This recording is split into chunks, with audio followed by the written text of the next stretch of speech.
apparently there's an implosion taking place inside of the Dailywire. I don't know the veracity of these claims, but turns out they're hiring a bankruptcy attorney and also laying off 25% of their staff. Obviously, we're going to be talking about that today.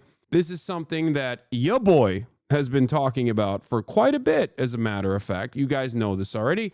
I've been talking about right-wing commentary and where right-wing commentary has moved in the world of enshittification for quite a bit. This is actually a decent segue into that side of the planet as well. The reality of the matter is Dailywire was always propped up by billionaires and millionaires alike, and it was never going to be a self-sustaining operation. They took some big hits in the process with Candace Owens, who, came out and was overtly anti-Israel. That was a big no-no. Not the anti-Semitism, mind you, but the anti-Israel perspective was bad. I also told you Brett Cooper was the only one with motion at the Daily Wire. I told you, Ben Shapiro, no motion. He's out, desperately trying to cultivate the edgy boy population to the best of his ability while he still cries about Israel every goddamn day. It's not going to happen. The edgy boys have moved on. They want anti-Semitism and anti-Israel sentiment. Make no mistake. It's kind of interesting that we have arrived at this situation.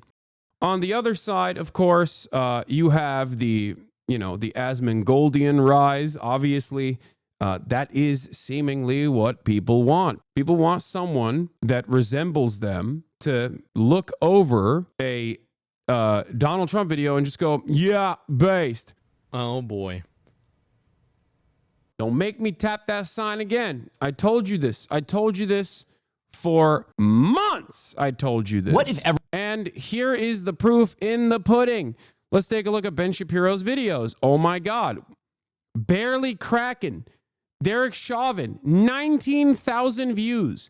19,000 views. Derek Chauvin's trial was nothing short of mob rule. He is so desperately trying to bring back the edgy boys because he knows this is what they want. This is what the audience demands. He's like, well, you see, I actually want to make sure that, everybody understands that I am a racist, indeed. Let's take a look at Asmongold's numbers real quick. Once again, Asmongold's numbers. Asmongold TV at only 3.5 million subscribers is pumping out content. Our government is R-worded. 980,000 views. He's actually made a pivot back to gaming in a little bit more gaming pivot recently. Trump just can't stop. 835,000 views. You cannot deny the analytics here, because obviously in the field of slop in general, there is no qualitative assessment, only quantitative ones. Understand that this is what the market demands. The market wants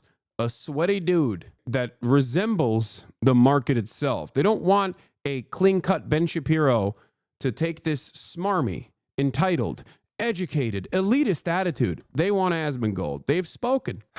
Meanwhile, of course, Brett Cooper is popping off spectacularly in ways that I could never even imagine for myself. As you can see, videos of hers getting 1 million views, 700,000 views, 400,000 views. Can Boob Save the Planet? 400,000 views. She's cooking.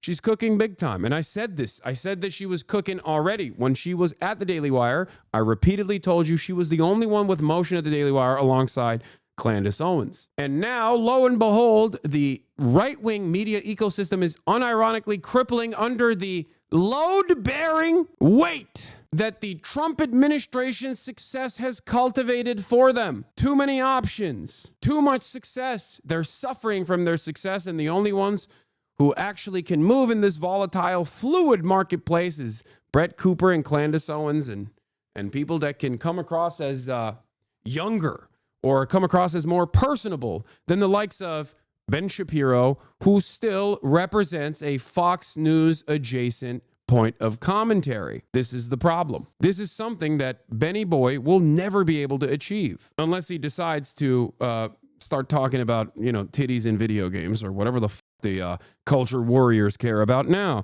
People abandoned intellectualism, and now also they abandoned fake intellectualism. No more nerds. Exactly. Same with Jordan Peterson. So they established this like expensive outlet that was propped up by obviously billionaire donors, an endless funnel of money coming their way. And look where that got them. Dailywire's media empire is falling apart. I noticed this a while back when I just stopped seeing Ben Shapiro on the timeline. I was like, why is he no longer relevant? Why doesn't he piss me off as much? And here it is. James Lee, independent journalist for Breaking Points, says, what started Jeremy Boring stepping down has now spiraled into mass layoffs and another firing of senior executive Alyssa Cordova, the vice president of PR. Here are all the juicy details. The Daily Wire just fired Alyssa Cordova, their VP of Public Relations, and according to sources, Alyssa Cordova was Jeremy's minion. One was responsible for crafting the company's aggressive and paranoid media strategy. Cordova allegedly stalked former employees online, kept folders of clip videos of their enemies, helped wage internal vendettas under the guise of PR. One source, disaster of their PR strategy over the last year was cooked up between Jeremy and Alyssa. Mass layoffs ensue. The Daily Wire is also shuttering its kids division entirely, roughly a quarter of the company. They tried to do kids propaganda. It was awful. Steven Crowder also fell apart in this process, for the record. Obviously, Steven Crowder also fell apart. He got a fat Rumble deal, 18,000 views in one day, by the way. 5.7 million subscribers. Look at his YouTube channel. 10,000 views, 40,000 views, 28,000 views. These guys killed their channels. They could not move in an organic trajectory that would consistently maintain eyeballs on the stuff that they were doing. So they had to move on to Rumble, where everything is botted. Remember, the Daily Wire Steven Crowder saga. Steven Crowder says, $50 million, that's a slave labor salary. That's a slave contract. How dare you? If you can't let me be as racist as I want to be, then f you. And to a certain degree, I understood where Steven Crowder was coming from because, I mean, obviously, you're hiring Steven so he can be racist. So why would you shut off his money faucet when he accidentally is too racist in the way that you want him to be, and then all of a sudden his channel gets demonetized?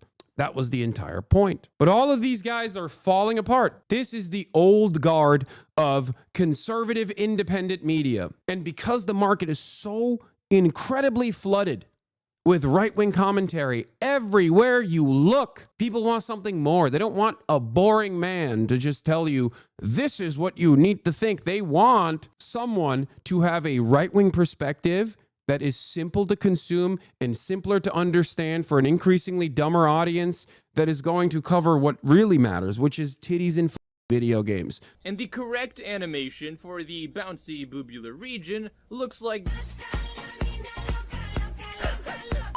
black characters in video games. That is what has done them in for the most part, I think. Yeah, Brett and Candace tap into the culture war. They cover Blake Lively stuff, and they do it very well. They cover it from a right-wing shift, a right-wing perspective, aggressively. They pursue cultural touch points that normies care about. They also understand the language of this environment. They can easily just find themselves, you know, on the Sean Ryan show, on the Joe Rogan experience, on Theo Vaughn, as a matter of fact. They do it so well. They do it much better than like the likes of Ben Shapiro. Ben Shapiro is Ben Shapiro everywhere he goes. So while the neoliberal aesthetics within the Democratic Party has fallen out of favor, so has the neocon aesthetics fallen out of favor on the right. That was Trump 1 and also Trump 2. So for people who don't have any loyalty or association or positive association with Israel, or people who think what Israel is doing is gross and inhumane, or for anti-Semites who want to shit on Jews and Israel is a great vehicle to do that, you know, Candace Owens scratches that itch significantly better than the likes of Ben Shapiro. So regardless of all of the puff pieces that were written about from Axios and everywhere else talking about you know, how much money they were making, it was crazy. It's gangbusters. I never truly believed that. I could not comprehend how they were able to generate such revenues. And it seems like they weren't. Or maybe their overhead was insane. Yeah, Charlie Kirk himself found new light in TikTok. Charlie Kirk moved to TikTok and blew up over there. Charlie Kirk on YouTube, garbage. Think about that, guys. My channel is infinitely smaller. I am a Twitch streamer predominantly. First and foremost, I'm a Twitch streamer. And you look at my analytics, and it hasn't been great this past week, let's be real. But if you look at my analytics overall, for a channel with 1.5 million subscribers, I'm doing significantly better than these other channels are, with the exception of when I do a video like Another Journalist Killed by Israel and it gets obviously blacklisted on the algorithm. So that's crazy. That shouldn't be the case. These guys are they're making tens of millions of dollars, right? Like they're generating tens of millions of dollars in revenue, especially with like no IP restrictions whatsoever on my content. Like I should not be getting these numbers that are better overall on average than the numbers that like the Dailywire is getting. And yet that is where we are. Too much overhead, too costly of an endeavor with not enough ad revenue. Ben Shapiro's Dailywire has been hit by layoffs just a few weeks after CEO Jeremy Boring, who was trying to become some sort of conservative entertainment media mogul, stepped down. A Dailywire spokesman tells me, as a part of our ongoing plan to better align resources with business priorities and growth areas, the Dailywire has made the decision to streamline and in some cases reduce our workforce. This decision was based on business needs and operational efficiencies. We are deeply grateful to our impacted employees for their contributions and are providing them with severance and career transition support. Our focus remains on delivering the highest quality content and experiences to our subscribers while ensuring the long-term success of our business. The USAID money dries up fast. No joke. There's been some speculation on the right about that. That's hilarious. A crack in Ben Shapiro's Dailywire. CEO Jeremy Boring helped build a conservative media empire, and now with no fanfare, he's out. Will Sommer writes for The Bulwark. Turmoil in the house of Shapiro. Conservative mega commentator Ben Shapiro's Dailywire empire announced a big shakeup. On Tuesday, co-CEO Jeremy Boring was abruptly stepping down. A contentious, outspoken executive, Boring had become almost as much a face of the company as Shapiro himself. He positioned Dailywire into the success story of the right-wing digital media and ambitious attempt to swing the culture rightward. Rumors have been swirling of a massive acquisition in the offing. In profiles and media biz interviews, the 46-year-old Boring was positioned as a 21st century Rupert Murdoch, claiming the Dailywire raked in $200 million in revenue last year, which I don't believe. But as of Tuesday, all of that is on ice. In his press release, Dailywire said that Boring was trading his co-CEO position for an advisory role, handling the company's creative projects, and that he'll appear on a monthly podcast. We can't wait to see what he does next, Shapiro said, in not a particularly warm statement. That's an abrupt drop in ambition from a man. They were besties, too, for the record. Like that, Ben Shapiro and Jeremy Boring were besties behind the scenes. Like, that's how they started it together. So it's like their indoctrination attempts failed. Their media empire attempts failed. And now they're restructuring. But without talent, without manpower in this media space, and without a steady flow of right-wing funds coming in to save the company, it's not going to work. You lose the Brett Coopers and the Candace Owenses of the world, and you're not going to be able to. You're not going to be able to survive, because at the end of the day, the media space is a very delicate landscape. It's very tough to make it out the mud, even on the right-wing side, especially when there is real competition on the right-wing side, and it's not just about who gets the most right-wing funding. Maybe old heads will remember the NRA was taken down multiple pegs, not because they lost their funding or whatever. They were taken down because of their media operation. The NRA tried to do a media operation and fucking failed spectacularly. NRA TV was a massive failure, but just like the Dailywire's crash and burn, from the ashes of NRA TV, multiple content creators sprung up.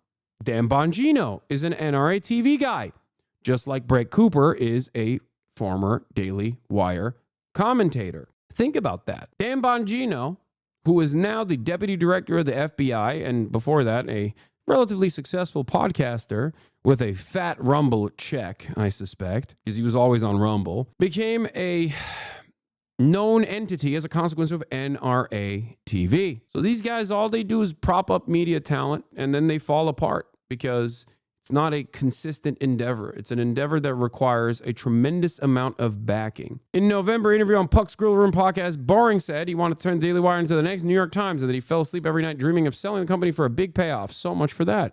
What's going on here? If there's one thing people in the fractious world of right-wing digital media can agree on, is that there's a backstory here we aren't getting. I don't really buy this or believe this. Podcast host Elijah Schaefer, one of Boring's many nemesis, said on his YouTube show on Tuesday, I think it's a way nastier behind the scenes. Yeah, I also believe that, even though the person that's being quoted here is also a notorious figure in the right-wing spaces. How do they fail so much with ads? Ginormous overhead. Impossible to compete. I'm sorry, guys. If your overall output is all but a fraction of a dude who doesn't change his t-shirt for months and has a dead rat as an alarm clock. Whenever the sun would come up, it would start cooking the corpse of the rat, and then it would start smelling again, and then the smell would wake me up. With like tens of millions of dollars of funding, if you can't touch a fraction of a dude who has a blood wall in his house, then you're cooked. How can you compete against that? His overhead is nothing. It's literally just the dusty ass PC. And he's like not even 10xing, 100xing Dailywire's media properties by just playing a bunch of Trump videos and going, yeah, based. You can't be in that marketplace. You can't. Despite what counts as successes, Dailywire host Matt Walsh's Am I Racist was the top grossing documentary in 2024. The company's been bleeding talent. Owens has, despite her extreme views, built a larger platform for herself since leaving the company. Back at the Dailywire headquarters, campaigns like the new effort to convince Trump to pardon Derek Chauvin, the Minneapolis cop convicted of murdering George Floyd, have landed with comparative thuds. Right-wing commentator Jason Whitlock, for example, pointed out that pardoning Chauvin would be a deranged move for the first days of the Trump administration. Jason Whitlock is calling you out, dude. That's crazy. One particularly frothy, drama-filled debacle in the last month's boring CEO ship centered on Brett Kruber, a Dailywire YouTuber podcaster who comes off like a younger female version of Shapiro, as I've always called her, Femme Shapiro. No one gives me credit for it. To be fair to Boring, the Daily Wire may be facing some broader media trends that were out of his control. The energy on the right-wing internet is headed in an increasingly radical Nick Fuentes-style direction. And Boring and his crew look dull by comparison. Yup. Will is someone who tracks right-wing radicalism by his profession. This is what he has done, so he's way more tapped in than the average media personality on this sort of stuff, so he's right. Zoomers are groypers. If you are under the age of 35 and you find yourself in the right-wing media landscape, you either are a person that considers themselves to be... Did I say Will Neff? I meant Will Sommer. Will Sommer. I don't think I said Will Neff. Will Sommer, the author of this article, the journalist. Audiences are getting dumber and dumber, okay? They want dumb slop. So either, I bracket it as such, either you're like an apolitical kind of guy who sees common sense, male bravado from the otherwise apolitical center-right to far-right media ecosystem, or you're tapped in and you are political, you have an expressive political ideology, and that centers entirely around neo-Nazi sentiment, like straightforward groyper neo-Nazi politics. If you're under the age of 35, those are the two brackets for you. That is the only game in town. And Daily Wire does not fit any of those needs because they're far too nerdy and far too robotic, far too professional to broach the alpha dog apolitical space, and they are far too invested in the defense of Israel to hit the anti-Semitic notes that they need to hit, while also, because they're expressly pro-Israel, it's virtually impossible for them to hit those anti-Semitic notes, even though they try. So that's where they're at. I mean, they also understand this. That's why they hired Candace Owens initially. They hired her because she's anti-Semitic, because she is a black face on white supremacist messaging. They wanted to have a black woman say the same things that you hear at a Klans meet. But the problem wasn't the anti-Semitism. The problem was post-October 7. Her anti-Semitism packaged with anti-Israel sentiment made it a major issue for Benny Boy, especially, and Jeremy Boring. These guys are major Zionists. They love Israel. Ben Shapiro famously, as I like to pull that classic tweet off, has defended Ann Coulter's anti-Semitic statements and has famously said, Ann Coulter, regarding Jews, awful, definitely anti-Semitic. However, she's pro-Israel, so I will not be losing sleep over it. Boring, who wears a key around his neck that reminds him of the Texas Theater where he puts on plays as a young man, is, like so many in right-wing media, James O'Keefe, a wannabe entertainer at heart. In 2023, he announced that the Daily Wire was undertaking a massive project of turning the fantasy series into a streaming show, which was initially set to premiere in 2024. Boring is credited as the series creator and director and also looks thrilled on on-set videos the Daily Wire has posted. That's the problem. This is the other issue.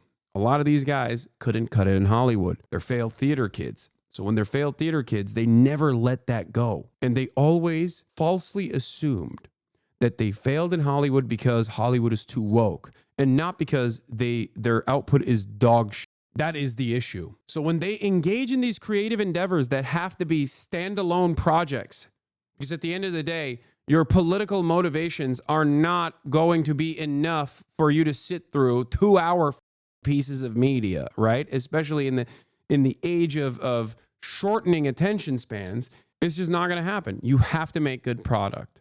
And if you don't make good product, then ultimately people won't watch it. There is not enough political motivation that will cause you to sit through 2 hours of slop. You can sit through an Asmongold video that's 25 minutes long, especially if he sings the right tune, right? But you're not gonna sit through a movie. But 2024 has come and gone, and so far the first season of the Pendragon cycle still hasn't been released. Awkwardly, it's taken so long that Cooper, who plays a supporting role as a sort of Woodlands pagan character, has already left the company on what appears to be on bad terms. It's impossible to watch the show's production diaries on YouTube, which feature months of filming in Hungary and Italy, actors performing elaborate real stunts over rampaging bulls, and dozens of extras fighting in the marshes of Danube River, and not think this has been comically expensive. Certainly more than just filming another YouTube show with Ben Shapiro would have been. And that is where we are. What was the final straw? I mean, almost nobody would give that up. Yeah. And start from scratch. And that's why I respect you so much. Mm-hmm. No, it was terrifying. I had to, Alex and I had a conversation. This was not this is a lot of thinking and praying and analyzing. And if I was in charge of the Dailywire, I would have never let her go, dude. Are you kidding me? Remember how much I kept saying, even though her initial, fake, I'm actually authentically in my bedroom act was lame as hell. Obviously, I very quickly recognized that she was capturing the attention, especially by weaving in conservative attitudes into, cultural criticisms. Like she was doing pop culture lifestyle.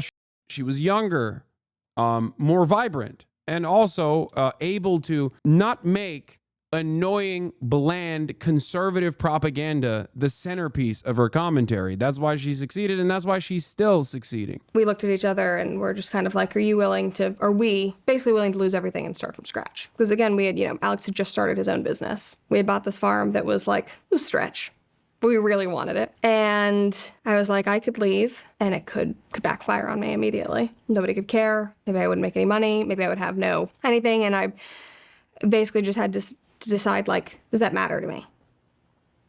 And it didn't. And it worked. Yeah. But it wasn't because I was yeah. 1 million subs in 1 month when you launched your new show. Yeah. It was very humbling and gratifying. I was like, okay. But it's terrifying. And I literally, our conversation was are we willing? My mom had just decided to move to Nashville. I was like, are we willing to go move back in with her? And literally start over. If you're funding our life now, Alex, and I can't help it all, and I'm making no money. If all of it went away, and at the end of the day, I don't really care about being famous. It comes with what I do, but I would be just as happy if I was telling stories in a different capacity. Mm-hmm. Again, it's finding the root of what you love to do and then applying it. I don't need this to survive.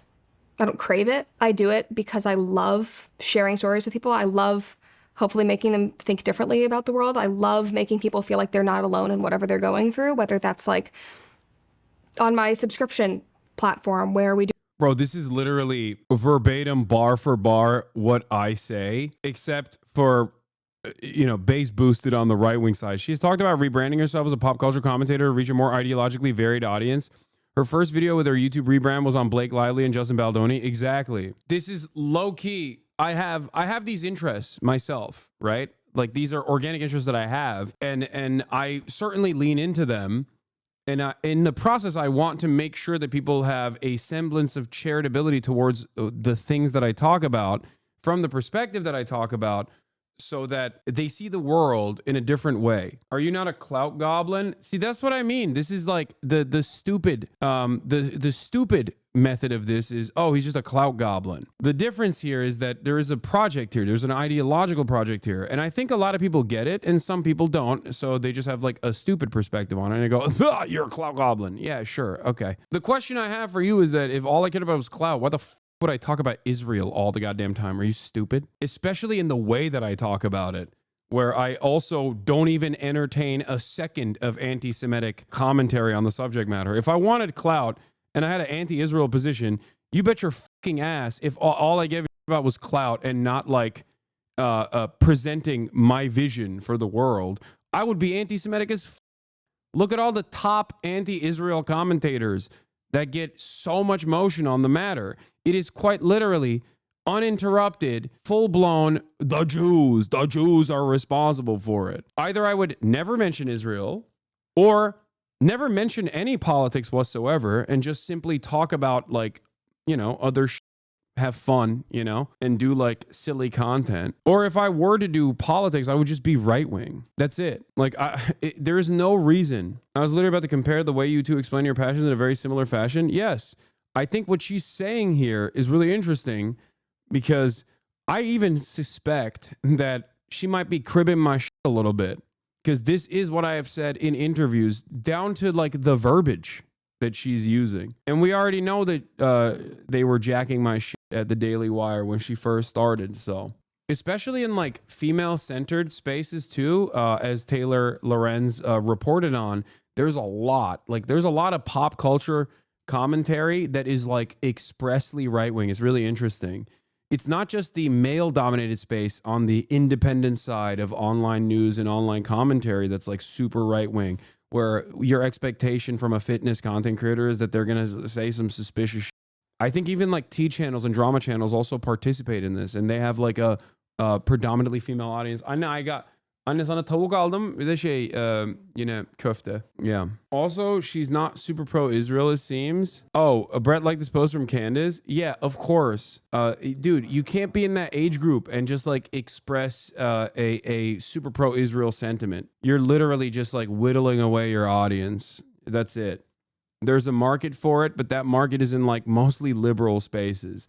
You can be pro-Israel. You can be overtly pro-Israel, but you're not going to get a lot of motion from the right. Even being anti-Israel and then being against anti-Semitism for many people, especially in younger audiences, tracks as inauthentic. It's really interesting. Like if you're anti-Zionist, if you're like a dedicated anti-Zionist for decades, like, you know, someone like myself who's been doing this for 10 years, but you're also combative against anti-Semitism in general, younger audiences look at that and go, you're fake, dude. You're phony. Authenticity is tracked by being incredibly right-wing, especially online. People go, oh, these people are demonstrating their vices, and that means they're being authentic. There's no metric for authenticity if you are empathetic. If you're empathetic, that means you're not fucking real. You know what I mean? You're fake. You're phony. No one is really empathetic. You're fucking making that shit up. And I think it's because a lot of people only duke it out online, if that makes sense. Like if all of your experiences are shaped by,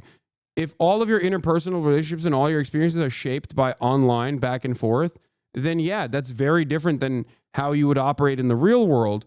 And therefore, because that's most of our social development now, especially in the post-COVID world, being a bad person, like openly being a bad person, I'm not really seen as like being a real one. And that's why there's people that like aren't even all that invested in being a right-wing ideologue that can simply present themselves as such, Asmongold. And of course, their output is all that matters if they're a content creator, as I've said time and time again, and are able to embrace larger and larger audiences as a consequence of that by vice signaling, by saying what is expected of them, by giving the audience exactly what they demand.